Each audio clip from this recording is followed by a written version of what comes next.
So friends, where were we? Genghis Khan had already put his closest childhood friend, Jamukha, to eternal sleep. He had forced the great Jin dynasty of China to its knees, and now his gaze was fixed upon the Islamic world. He often said, "My true comfort lies in shattering my enemies, leaving their kin in tears, and seizing their wealth and families." He proved his words true. From Central Asia to the borders of Europe, he wrote tales of blood. But then, a courageous Muslim general presented such a fierce challenge that the myth of Mongol invincibility began to fade. Who was that fearless commander? How did his confrontation with Genghis Khan unfold? And why has the grave of this great conqueror never been found? I am your host, and in this final thrilling episode of Who Was Genghis Khan, we will unveil these facts.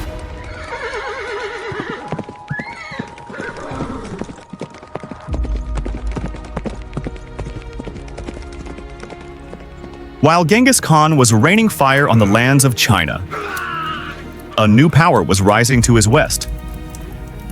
This state was founded by a Turkic sultan, Muhammad II bin Alauddin Khwarazm Shah.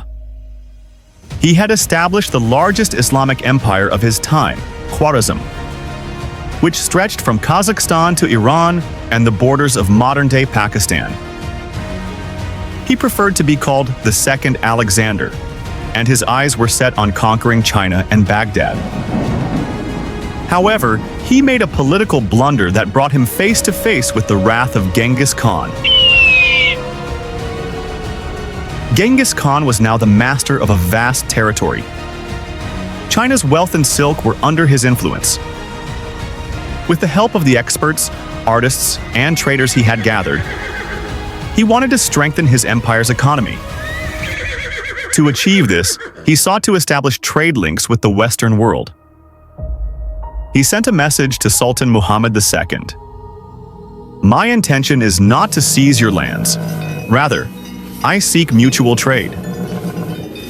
In a letter, Genghis Khan wrote, "I am the king of the land of the rising sun, and you are the ruler of the land of the setting sun." The Sultan seemingly accepted this offer and agreed to trade.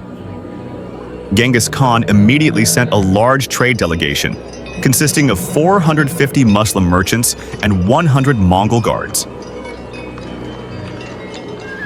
When this trade caravan reached the border city of Otrar in Kazakhstan, a horrific event occurred that changed the fate of millions.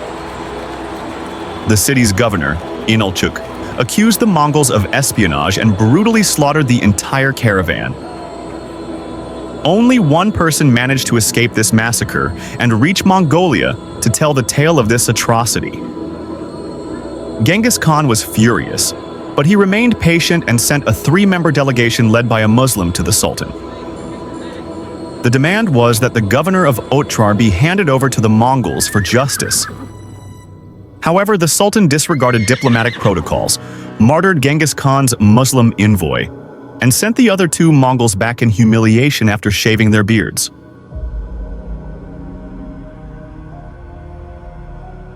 When Genghis Khan learned of the mistreatment of his envoys, he lost his composure. He once again went to the peak of his sacred mountain, Burkan Khaldun, spread his hands toward the sky, and called upon his deity, saying, "Give me the strength to avenge this humiliation." Finally, he sent a message to Alauddin. "You have shed the blood of my envoys and merchants and looted our goods. The time for peace has passed. Prepare to face an army that you will not be able to stop." In May 1219, Genghis Khan descended upon Khwarazm with a force of 120,000 soldiers. His army included a large number of Chinese engineers, along with Turks, Mongols, and Uyghur warriors. The Sultan had twice as many soldiers as the Mongols. But he made a strategic error by dividing his army behind the walls of various cities instead of facing them in one place. The result of this decision was catastrophic. The Mongols besieged the cities one by one and began destroying them.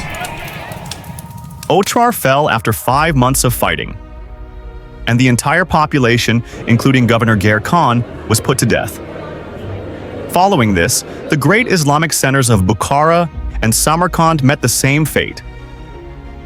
Genghis Khan ravaged these cities so mercilessly that when the famous traveler Ibn Battuta passed through a century later, he saw only desolation and ruins. Genghis Khan did not stop at the destruction of Samarkand. He kept moving forward. He was determined to conquer all of Khwarazm. However, he did not harm the Uzbek city of Nurtra. It is said that he spared this city either because of the sacred shrines located there, or due to a secret understanding with some local religious leaders. The extraordinary speed of the Mongols, who could cover hundreds of kilometers in a day, was the primary reason for their success. In no time, they occupied Iran, Afghanistan, and Central Asia. Sultan Muhammad II was now a fugitive in his own empire. Genghis Khan ordered his soldiers, "Even if the Sultan hides in the heights of the sky, find him and bring him to me. Do not show me your faces until he is captured." A massive Mongol detachment pursued the Sultan like hunting dogs. The Sultan sought refuge from city to city. He had secured his family and women in a fortress, but the Mongols captured that too. Now, the Sultan only had his son, Jalaluddin, and a few loyalists left. The once powerful ruler was now in such a state that his clothes were tattered and he had become destitute. While fleeing, he reached the shores of the Caspian Sea. The Mongols were upon him. He escaped in a boat just as a rain of arrows was fired from behind, but he miraculously survived. The Sultan's final days were agonizing. He moved from one island to another. This constant fear and flight broke him mentally. Finally, on January 10, 1221, Sultan Muhammad II passed away due to pneumonia. Such was his helplessness that no shroud could be found for his burial, and he had to be buried in his rags. But the Mongol wrath had not yet cooled. When they learned of the Sultan's death, they dug up his grave, pulled out the body, and burned it. The Sultan's mother and family were taken captive, humiliated, and forced to mourn the destruction of their empire. But in this darkness, one hope remained: the Sultan's son, Jalaluddin Khwarazm Shah, who had not been captured and was now becoming a new symbol of resistance against the Mongols.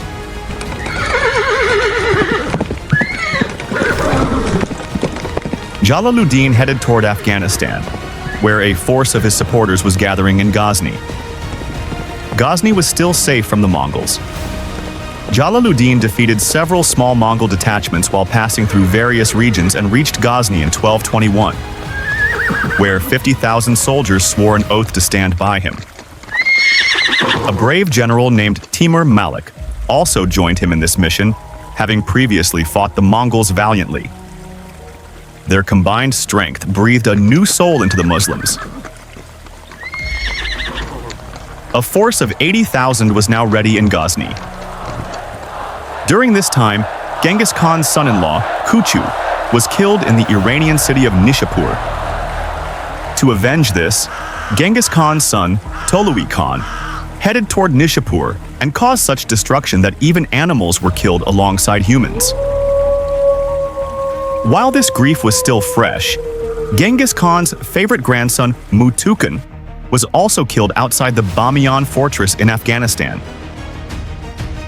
Genghis Khan himself reached Bamiyan and turned the entire city into a cursed city, where no living being was left to breathe. Genghis Khan sent a large army of 40,000 under one of his top generals to pursue Jalaluddin. The two armies clashed at Parwan in Afghanistan. Here, the Muslims defeated the Mongols so severely that they fled the battlefield. This was the first major historical defeat of Genghis Khan's army. The Muslims treated the Mongol prisoners the same way the Mongols had treated others. This victory awakened the entire Islamic world. When Genghis Khan heard this, he took to the field himself. Jalaluddin now retreated toward the banks of the Indus River, Kalabag, to cross the river. When the Mongols surrounded him, Jalaluddin burned his boats and threw his treasure into the river so that nothing would fall into the enemy's hands. A bloody battle ensued, in which most of Jalaluddin's companions were martyred.